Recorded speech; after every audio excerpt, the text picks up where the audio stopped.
Hi అండి అందరికీ. ఇది విశాఖ నగరంలోని వైఎస్ఆర్ వ్యూ పాయింట్ దగ్గర ఉన్నాం.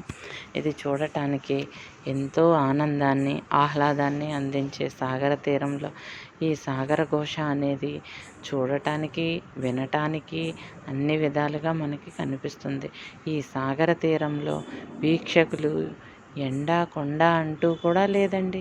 ఎండైనా వానైనా పర్వాలేదు, కాసేపు సేద తీరుదామనే వాళ్ళే తప్ప ఎందుకులే అన్న ఆలోచన ఎవరికీ ఉండదు. ఈ యొక్క సాగర తీరంలో ప్రకృతి యొక్క ఈ విధానంలో ఇక్కడ చూసుకున్నట్లయితే చాలా మార్పులు జరిగినాయండి. ఇది కొత్తగా ఏర్పాటు చేయటం జరిగింది. ఇంతకుముందు నేను పెట్టిన వీడియోలో ఇక్కడ ఒక చిన్న పూరు గుడిసెలో ఒక గ్రామ దేవత విగ్రహం అయితే ఉండేది. ఇప్పుడు ఒక దేవాలయం చిన్నదిలా కట్టి దానికి ఒక గంట, ఈ చుట్టూ వాతావరణం చాలా నీట్గా అనేది చేయటం జరిగింది. ఇట్లా ఉన్నట్లయితే కాసేపు కూర్చోవాలని అనిపిస్తుంది కదండి. కూర్చోవటానికి అనుగుణంగా కూడా ఉంది ఈ ప్లేసు. చుట్టూరా కొండలతో అందంగా అనిపిస్తుంది. ఇక్కడ చూసుకునే వాతావరణం, కెరటాలు, పలకరింపు, బంధువులు ఇంటికి వస్తే పలకరించకపోతామా అన్నట్టు ప్రతి ఒక్కళ్ళు పలకరించే విధానంలో ఏ విధంగా ఉంటుందో ప్రేమతో ఈ కెరటాలు కూడా వచ్చిన వాళ్ళని పలకరిస్తూ ఒకదాని తర్వాత ఒకటి పలకరించుతూ ఉండటం మనకు భలే ఆనందాన్ని అనిపిస్తుంది.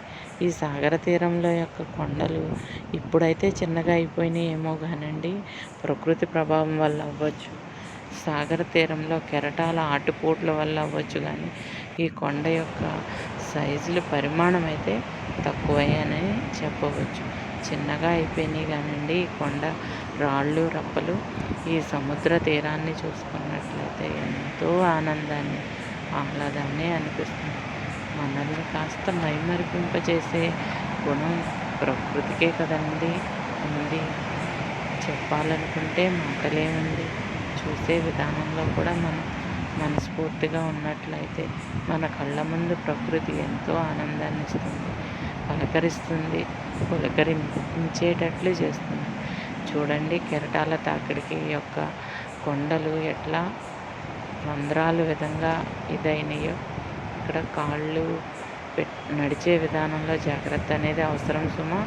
చూసుకునే విధానంలో, నడుచుకుని వెళ్ళే విధానం కూడా మనం ఆలోచించుకుని వెళ్ళాలి కదండి. సాగర తీరం అంటే ఎంతో మనసుని ఆనందాన్ని అందిస్తుంది. ఎప్పుడూ ఒకటేనా అన్నట్టు ఏమనుకుంటాయో ఏమో. ఒకసారి చిన్న కెరటాలు, ఒకసారి పెద్ద కెరటాలు. కెరటం ఒకేసారి పెద్ద వస్తే బాగోదనుకుంటాయో ఏమో. ఒకదాని తర్వాత ఒకటి, ఒకదాని తర్వాత ఒకటి రావటం వెళ్ళటం జరుగుతూ ఉంటుంది. ఈ యొక్క తీరాన్ని చూసుకున్నట్లయితే చాలా ఆనందం అనిపిస్తుందండి. వైజాగ్లో ఎన్నో రకాల బీచ్లు ఉన్నప్పటికీ దీని ప్రత్యేకత దీనికండి. ఎంతైనా బంధుత్వంలో మన అనేవారు ఉన్నప్పుడు పలానా ఊర్లో మన వాళ్ళు ఉన్నారని ఏ విధంగా ఆనందం పొందుతామో, ఈ వైజాగ్ నగరానికి సముద్రం వచ్చిన వాళ్ళందరినీ, వైజాగ్ వచ్చిన వాళ్ళందరినీ నన్ను ఒకసారి చూసి వెళ్ళండి అని పలకరిస్తుంది. ఎంతో ఆనందాన్ని అందిస్తుంది. ప్రతిదీ గుర్తుకు తెచ్చుకునే విధంగా ఉండటం గొప్పే కదండి.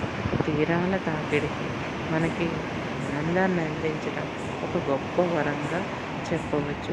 ఇది కొంచెం సిటీకి దూరంగా ఉండటం వల్ల ఏమో కానీ కొంచెం వాతావరణంలో కలుషిత ప్రభావం తక్కువ ఉంది.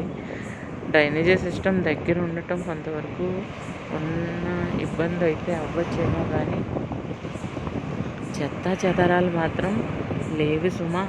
ఆర్కే బీచ్ అటు సైడ్ చూసుకున్నట్లయితే అసలు సంవత్సరానికి ఒకసారి జీవీఎంసీ ఎన్ని ప్రయత్నాలు చేసినా ఆ చెత్తను తీసి పెట్టినా మళ్ళీ వేసేవాళ్ళు ఎంతైనా మనోళ్ళే కదండి అనుకుంటూ సముద్రం లోపల వేసినా అది బయటికి తెచ్చి గట్టు మీద పారేస్తుంది.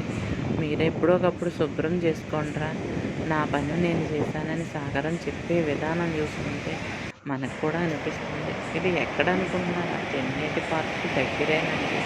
చూశారు కదా ఈ సాగర తీరం మనసుని ప్రశాంతపరిచే ఈ యొక్క వాతావరణంలో ప్రతి జీవి కూడా తన ఆనందాలు వెతుక్కుంటూ ఆహారానికి కూడా తాపత్రయపడే విధానం జీవి ప్రకృతిని అందిస్తున్న వరంగా చెప్ప